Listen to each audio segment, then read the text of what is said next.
Hello and welcome back to Chipping In, brought to you by Betting Expert. In this week's show, I'm once again joined by Matt Cooper and Ed Quigley. And we're going to go over some of the recent events in golf, what the news is looking like, how it's going to affect our betting moving forward, as well as give you an in-depth preview of this week's WGC St. Jude Invitational. So now let's bring in our guests. Matt, the last time we spoke to you, you were actually on Royal St. George's in the media centre. How is it now to be in a kind of better connection, at least? We can hear you clearly. How was that event for you? It was fantastic. It was great to be back on a golf course with some crowds. The atmosphere was fantastic at Royal St. George's. Great performance from Colin Morikawa. There maybe wasn't the drama we'd all been hoping for the last major of the year, but there's plenty to look forward to for the rest of the season. I enjoyed the Olympics, part 1 last week. Looking forward to part 2 this week.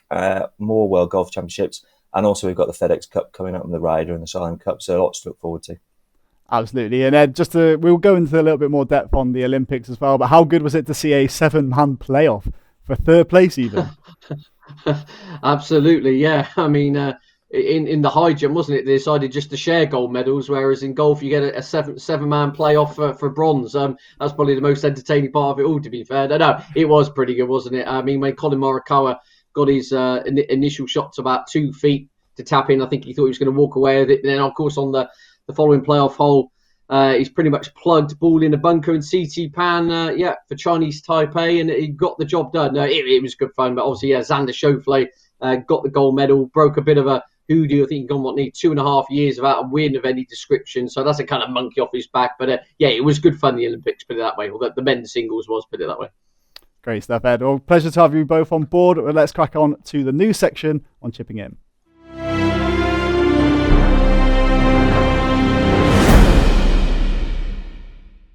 Of course, we did touch on it there with Xander Schauffele taking home the gold medal at the Olympics. Matt, what did you make of that performance? Do you think he can go on and push on and do really well for the rest of the season from here?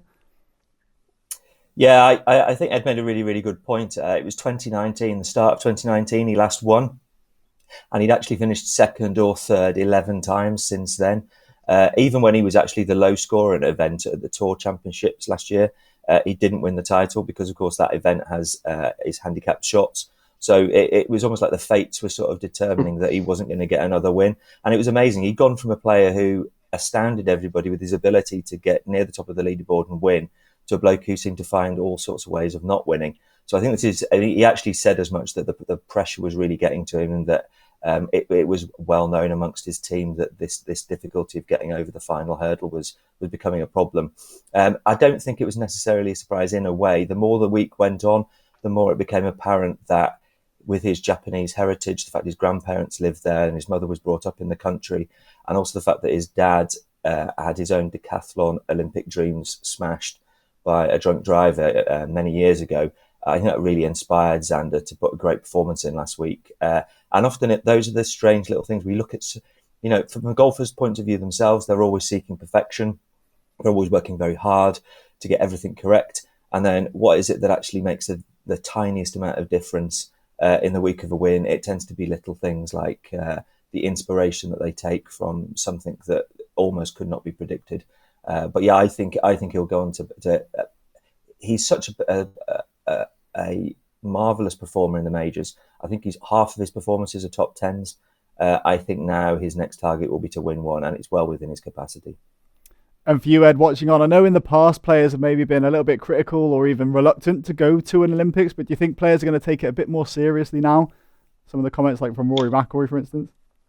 Yeah, absolutely. Yeah, Rory McIlroy in his aftermath interview, didn't he? Said perhaps some of his comments beforehand were a bit misplaced and educated, and he said when you got there, he said he got goosebumps at times. And Justin Thomas has alluded to the same, saying he didn't play particularly well that week, but he said, there was a serious buzz, and he said he went to the gym early hours one morning. There was a weightlifter in there, a boxer, and all sorts in the kind of the Team USA gym, and he said it was just inspiring. Like, you take it for granted in your golfing bubble. They're just private jetting from PGA Tour event to PGA Tour event, and the people there have been for 5 years absolutely working their backsides off for this one moment. He said it was a bit of almost brought a few of the players back down to earth, I think, a little bit. And I don't think you'll get as many of the kind of high and mighty comments perhaps going further forward now, well, at least from some quarters anyway. But as you say, I do think it was a a well-received tournament, very enjoyable. Obviously, Hideki Matsuyama got a cracking reception, and he played well for the week as well. So it was, it was a really good event, it has to be said.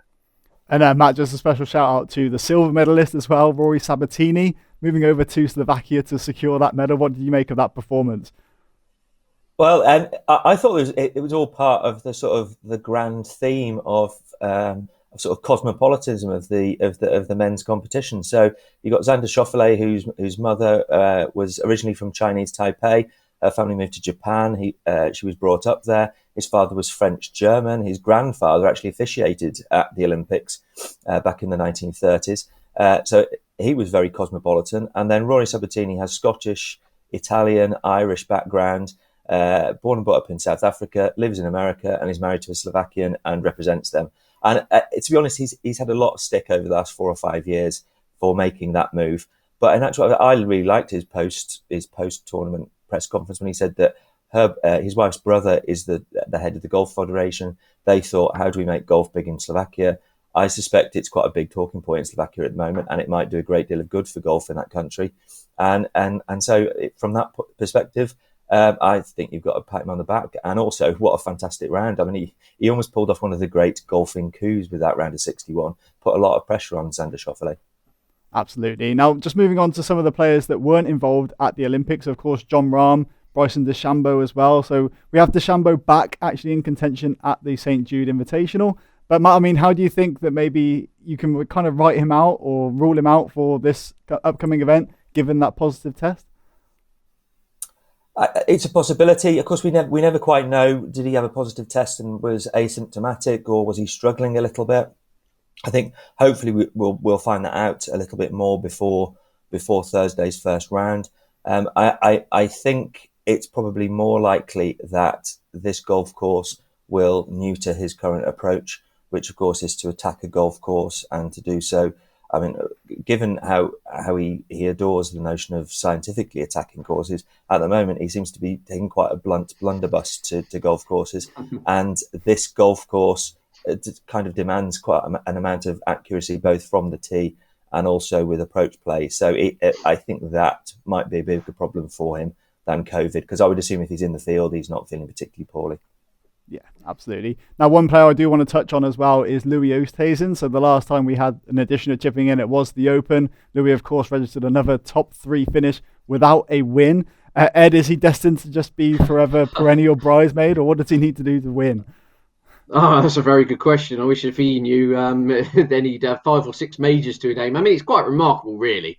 I mean, I don't mean in a callous or blunt way, but to say he's had the same amount of major championships as Rich Beam or Danny Willett, I mean, it's unbelievable, given the amount of just ability this guy has. A phenomenal season he's having. I mean, tee to green, he's transformed his putting inside out. He was in danger of dropping out the top 150 on tour strokes gained putting 2 years ago. He's now the number 1 putter on tour this season. He says he's been up at 5 a.m. working out all sorts of stuff with his putting coach. I mean, just phenomenal player.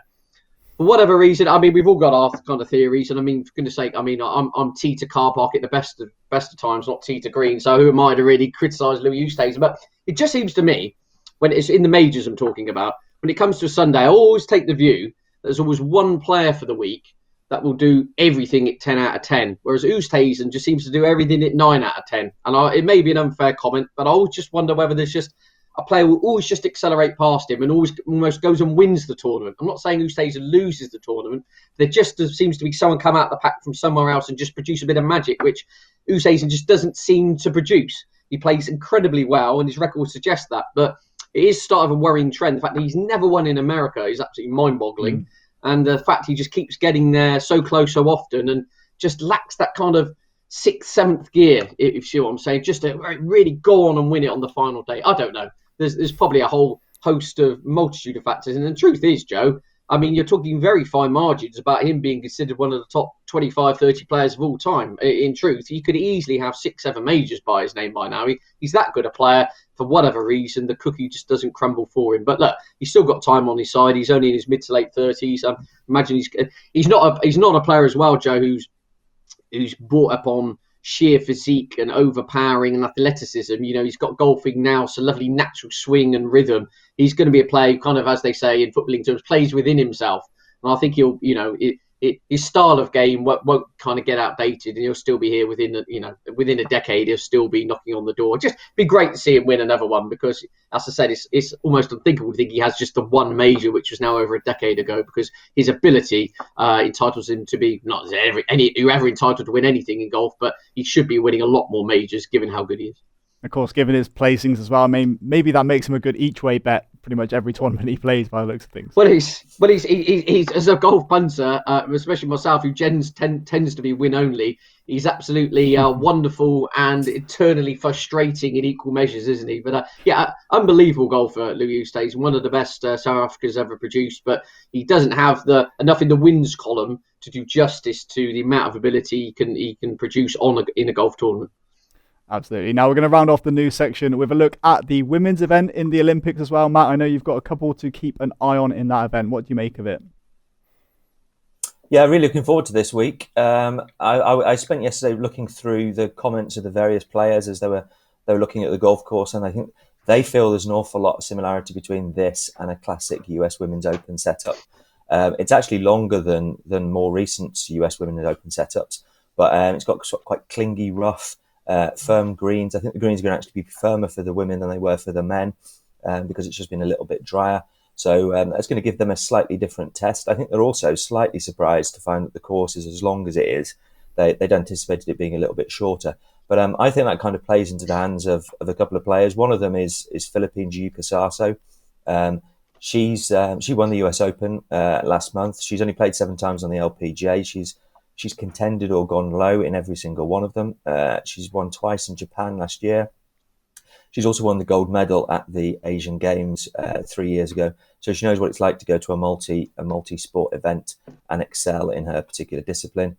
And also, I think Pati Tavana-Tanakit, the Thai player who made a major breakthrough at the start of this season at the ANA Inspiration, she's a really long hitter. She plays particularly well in hot conditions.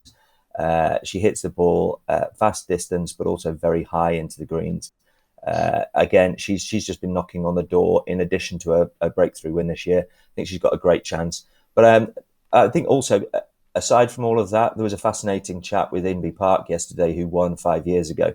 And it's just worth quickly reflecting on what she did 5 years ago. At the time, she'd won 6 times in the 3 previous seasons in the major championships. So she was clearly the world number one, the dominant force. Korea loved her.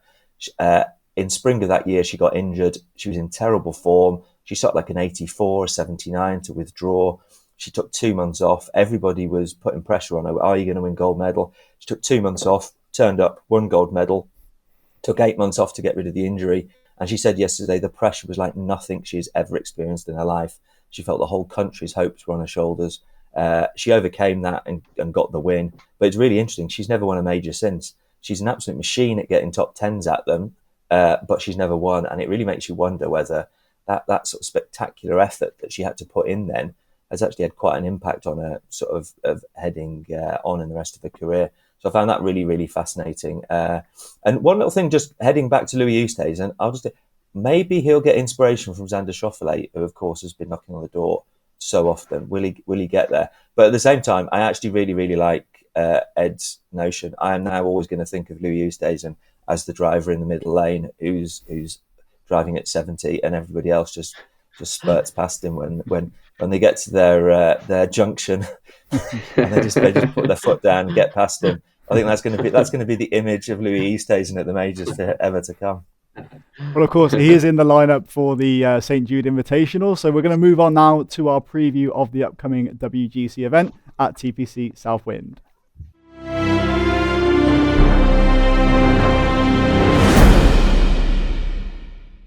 Of course, this week's Wolf Gold Championship is on a track that measures over 7,200 yards, $1.8 million for the winner. So, of course, last week it was all about the gold medals. This time we're going back to talking about the money. But Ed, take us through the challenges that you think that this course actually presents for the world's elite golfers. Yeah, absolutely, Joe. Yeah, TPC Southwind, just outside of Memphis, Tennessee. You wouldn't say it's a particularly short course, 7,244 yards from a par 70. But as Matt touched upon at the top of the show, this is far from a bomber's paradise. This is a really tricky, trappy event full of idiosyncrasies, I think it's fair to say. And some just interesting points. I won't steal Matt's thunder because he's going to go into the kind of nitty gritty and a lot of the stats revolving water and stuff in a minute. But essentially, I think we're thinking on the same page on a lot of things here. That there's a lot of dog left, right to lefts, a lot of dog lefts and dog rights, if you want to say woof woof. But yeah, a lot of twists and turns on this track. And not very often you can have a kind of a straight shot, a clear line of sight in. So your ability with accuracy off the tee, be able to control your shots is going to be imperative here. And that kind of then ties into the amount of dangers there are on this course. So, you've got water on over half the holes, you've got rivers, ravines, and even an old working windmill because it is the site of an old dairy farm. And you've got over 100 bunkers as well. So, yeah, I mean, you could say on any golf event, look, you don't want to go in the bunkers, you don't want to hit it in the water. Yes, true, but that is particularly a salient point on this course, given that there is just so much danger heading around. And then the kind of the final point to flag up really would be that the size of the greens, which is worth noting. By their surface area, they are a well down, a well below in their regards to their size for the PGA Tour average. And so no surprise at all to see greens regulation stats are pretty well down the pecking list for this tournament as well. So you've got a very tight, trappy course, and you've got very small target areas to hit, it has to be said. So I think controlling your iron play could be the key angle in here. If you look through the history of who's done well in this, they've tend to have scored very highly for the week on strokes gained approach. And the final point on in terms of the layout of the course, and it was something Brooks Koepka's alluded to in the build-up, he says there is the flip side to it, that you've got to, he reckons 75% of winning this tournament is getting it to the green. But the flip side to having very small greens and target areas means if you are dialed in with your irons for the week, you're never actually that far away from the pin when you do get it there. So he said in terms of where it takes pressure off within your game, perhaps not as much of a putting contest compared to some other tournaments. It's not going to be, you're not going to have your 75-foot Augusta National putts where you're trying to lag it down there to avoid a 3-putt. You see what I'm saying? If you're 75 feet away from the pin in this tournament, you're not on the green. So that's going to put pressure on your up and down game. So lots to factor in here, but essentially, yeah, accuracy would be a word very close to the top of my list on what I want. And a lot of control, a lot of strategy. You're not just going to turn up here, and that's why, yeah, I'd be totally against someone like DeChambeau or perhaps even like a Cameron Champ or Matthew Wolff, that type of player. I don't think you're just going to come out here, blast it down there and get away with it. A lot of kind of traditional old school approach will come into play here. Accuracy and control would be my mantra for the week. And Matt, one difference maker potentially would be the par 3 11. If you want to touch on that quickly. Yeah, that's a hole it's like a sort of mini 17th hole at Sawgrass, which of course is a very famous hole, has a huge impact on the Players' Championship every year. But the reason why I was going to focus on that is I feel like maintaining the Olympic theme here. I feel like Ed just handed me the baton and I can just crack on and sort of expand on a couple of themes that he came up with, which is that I found some stats that from 2003 to 2017, this golf course saw more hole outs than any other golf course on the PGA Tour. Now, I've not been able to establish any updates from the last 3 editions, but the lead that it had over the second best was so enormous, it's almost impossible for it to have been caught. Now, I think that basically tells you everything that you need to know about the small greens, that they're a small target, and as Ed says, if you get on the greens, you're going to be close. So it would also appear that you're going to be really, really close, as in actually literally in the hole. But also, that's not the only factor that you've got to take into account here, because this is also the golf course that has seen more water hit than any other golf course in that same period, and that kind of speaks to that 11th hole, which is a very small green, but it's surrounded by water. So basically, if you get on the green, you've got a great chance of holing out or getting a birdie. But if you don't, you're in big trouble. So I think it's very interesting, this golf course. When it was a regular tour event, it was a sort of course where you were looking for somebody who did very well at the Sony Open, at Wailea, or maybe PGA National, another par 70 with Bermuda greens and also a lot of water. Harbour Town was a good link, which is like small greens, so very, very similar need to hit high quality approach shots. I think it's slightly changed in that Dustin Johnson excelled when it was a regular tour event, and then Brooks Koepka and Justin Thomas have obviously done very well. But Justin Thomas actually won at the Sony Open, so it's almost like Justin Thomas can actually grind back down the gears find the fairways, and then of course he's one of the most dynamite players with the wedges in the world game. So it's like Ed says, it's a very tricky test, and it's not going to suit an awful lot of modern one-dimensional golfers. Now, something that Ed, you wanted to touch on as well. You had a story around the 8th hole, is that right? Oh, it's just to liven things up a bit. Actually, I'm borrowing this off Rich Beam, Sky Sports. I can't remember it word for word, but essentially it was just a story which quite chuckled me a little bit. Yeah, he was saying first time Rich Beam played at TPC Southwind back in the day, or back in the days of black and white television, as he joked.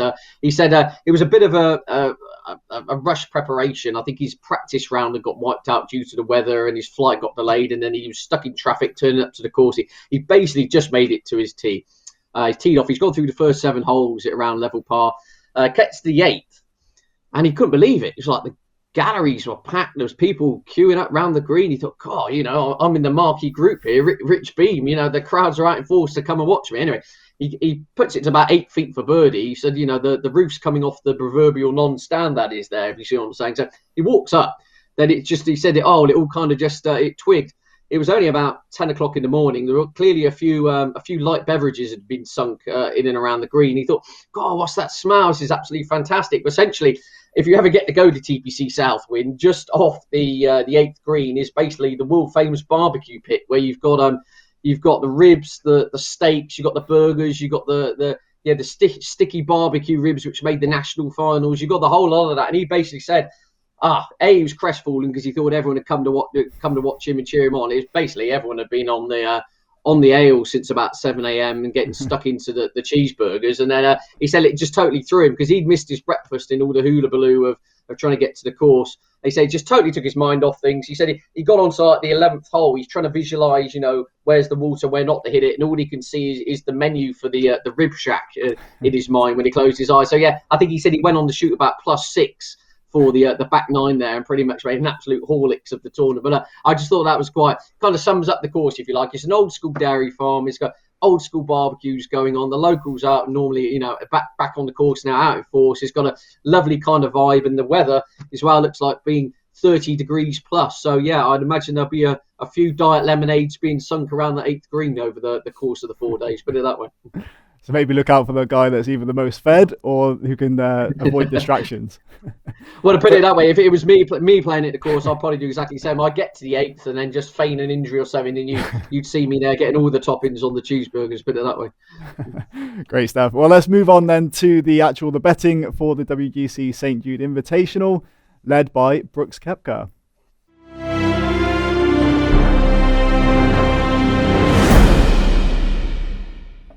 So, of course, with the nature of a WGC event, it is some of the elite or the top 50 basically in the world. But I know, Matt, you're keen to avoid some of the top of the market. Can you just talk us through why that is? Specifically, maybe start with Brooks Koepka.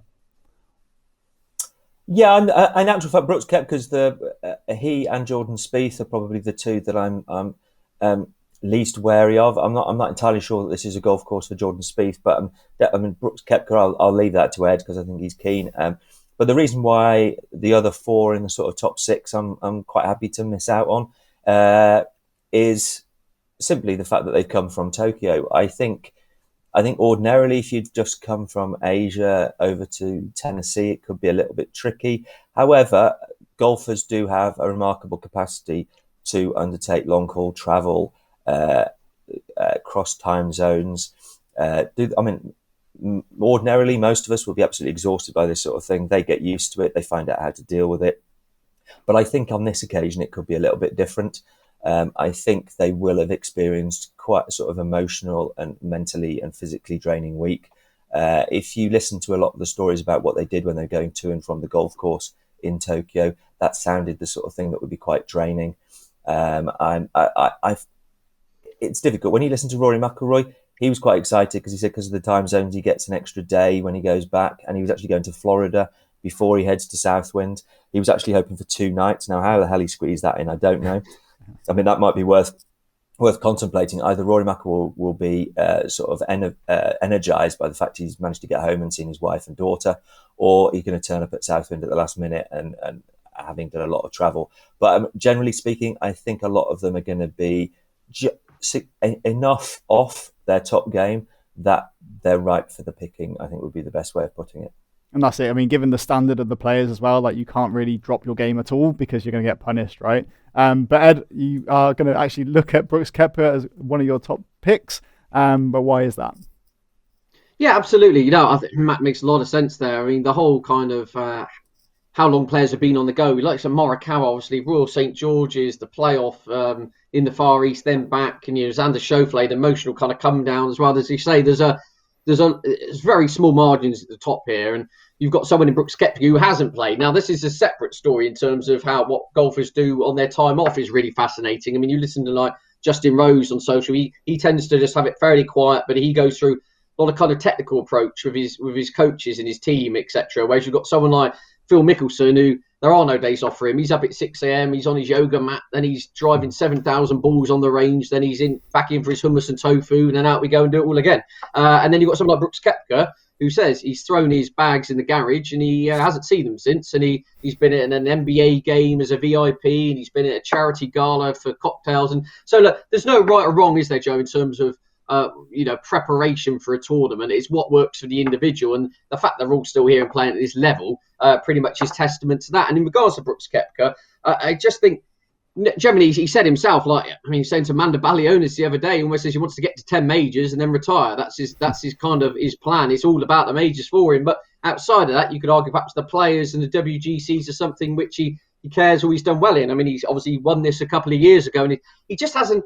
Of all those at the top of the market, I just want him on side because he just has an outstanding record at this track. I mean, in the last 6 years, what I got in front of him, he's got a win, 2 seconds, and a third. And I think that kind of, he's got a lot of power and obviously a lot of those natural kind of, how should we say, for want of a better phrase, American attributes. But his kind of grounding in Europe and stuff, the way he played, I think it taught him a lot of valuable assets, which come in very handy on a course like this with his wedge control and stuff. And as I said, he's also arriving here in blinding form. You just look at that graphic there, his last tournament, right at the top level. He's knocking on the door. I think he'll really care about this, and then his mind is just going to be switched on to like the Tour Championship and then the Ryder Cup. Really, he's a golfer who likes to play for 8-10 tournaments a year. As he says, by his own admission, he doesn't really like golf, but it's made him a multi-millionaire. So he said if he could do it all again, he'd be a basketball player. But he's clearly he's done the hard yards for a large part of his career. He enjoys himself now. But of those at the top of the market, shall I say, the top 6, I'd be massively worried about fatigue for a lot of them. Jordan Spieth, a player I can never seem to get right, but again, with so many water and bunkers, all sorts of tricks and traps here, probably not a player I'd want to be with. And I just think Brooks, given, as I said, he's last 4 times he's played it, he's not finished at the top 3. He has to at least, you want to get him on side or get him on your shortlist. Absolutely. All right. Well, that kind of settles what we think of the favourites in the market. We're a little bit split on Koepka, but maybe avoid some of those top players due to the fact they've been travelling so much. But let's move on to our top tips from our experts.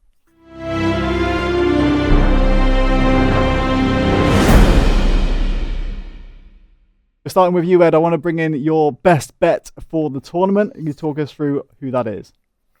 Yeah, absolutely. So I'll start off with a short list of 5, Joe. I've got it down to 3. The 2 that didn't make the chop, but Abraham Answer, I think he's a player you might want to keep an eye on. Very accurate golfer. He's been in the top 10 in driving accuracy for the last 2 years on the PGA Tour. Very accurate player.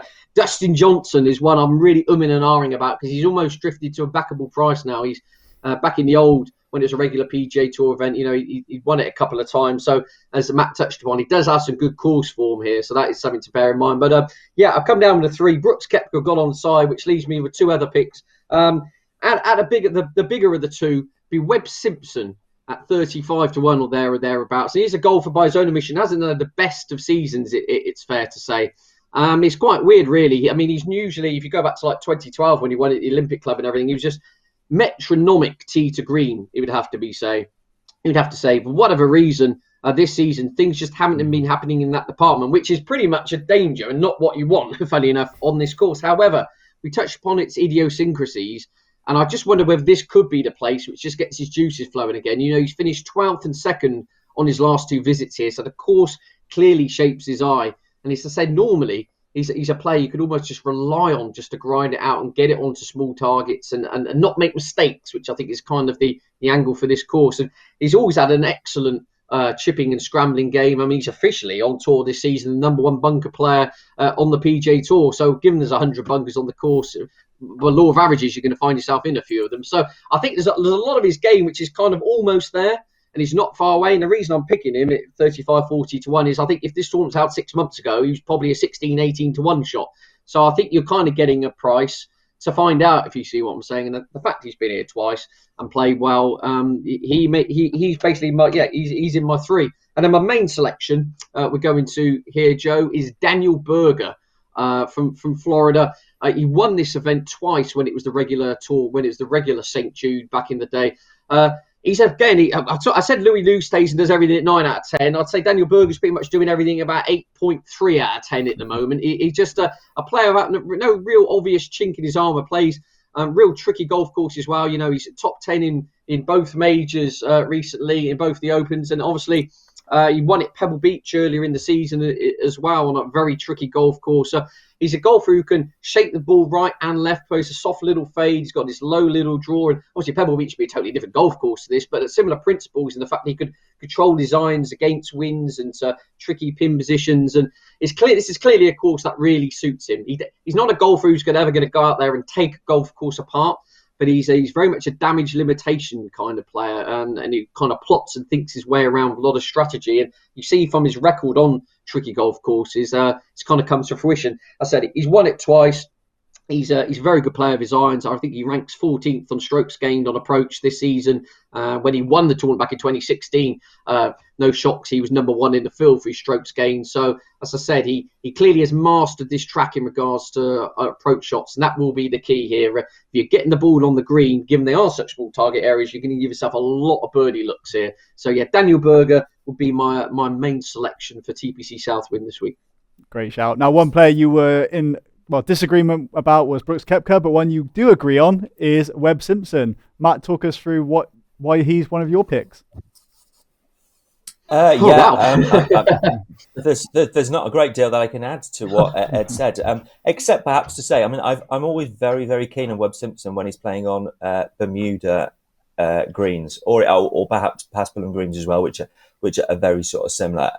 But also, I think if you look at it, it's almost as if he likes playing off Bermuda grass and from Bermuda rough as well. If you look at his last 30 starts in those sort of conditions, he's got 12 top 5s and 3 of them are wins. So that kind of speaks to the fact that it's like his sweet spot. It's where he really enjoys playing golf. And I think you only have to look at how brilliantly he plays Harbour Town, which has got small greens like this week. And then he's gone close twice when he's come here. It's absolutely fantastic. And also, the 2 years that this has been a WGC event, he's finished top 10 for strokes gained approach on the golf course, which again just backs up what Ed's saying, that's a part of the game that needs to be bang on track. Do you want me to crack on to my other picks? Absolutely, yeah. We can start off with your bit of a bold prediction for first round leader, right? Yeah, I really like Kevin Kisner. Now, he's a fascinating character because he will quite honestly tell you at the start of a week if he doesn't think he can win on a golf course. And he tends to suggest that there are about 5 or 6 golf courses on tour that he is capable of winning on. I think he's slightly over-egging the situation when he says that, because he's a far better golfer than that. But he's aware that he's not a big hitter like many of the others. And his sweet spot is very similar to Webb Simpson's. He really likes playing golf courses like Sea Island, Wildlife at the Sony Open, Harbour Town. He also likes Colonial. And they're all lots of dog legs, small greens, quite often Bermuda grass on the greens. So this perfectly suits him. And he's proved it. Not necessarily in his finishes, which is why I'm not interested in backing him in the outright, because he's never made the top 5, but he's twice been in the top 5 after 18 holes. He was 5th at the Travellers recently, and he had 263s then. He was 8th following that. I think he's been going quite nicely. He's got low rounds in the 4th round at this tournament, which isn't much help in the first round leader field, except to say that he's got the capacity to go low on this golf course. And the fact that you can get him at 3 figures, I think that's quite a tasty bet. And then perhaps my favourite bet of the week is Harris English. And what I like about him is he fits the profile of what we've been talking about throughout the programme, really. He absolutely loves dogleg golf courses, Bermuda on the green, small greens, small putting surfaces, hitting nice approaches. And when he first broke through on the PGA Tour in 2013, he made his breakthrough at this golf course. And later that year, he won at El Camaleon in Mexico. And as I think Ed would verify, it's a very similar test down there. And immediately he told us what sort of a golfer he was. Unfortunately for him, he didn't exactly disappear, but he just became a bit of a journeyman on tour. He finally got some consistency last year, and the wins came with it. He had a win in Hawaii at the start of the year. Then he won at River Highlands last month. And it's easy to look at his performance at the Open and think he didn't do very well, but he had a terrible first round, bounced back with a 65. And I think in actual fact, that kind of proves that he hadn't completely lost it. He just had one particularly bad day. And so I'm perfectly happy to think that a guy who basically contended at Congaree, he finished third at the US Open, then he won at River Highlands. I think that's really high quality golf. And now he's on a golf course where he got his breakthrough on the PGA Tour, and it suits him down to the ground. And you can get him at 50-1, which I think is a great price.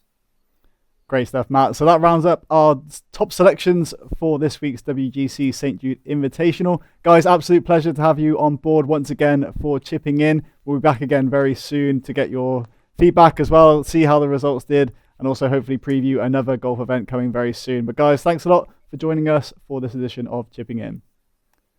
Cheers, Joe. And that rounds off today's episode. Thanks a lot for watching. And of course, if you do place a bet on any of our selections, please do gamble responsibly.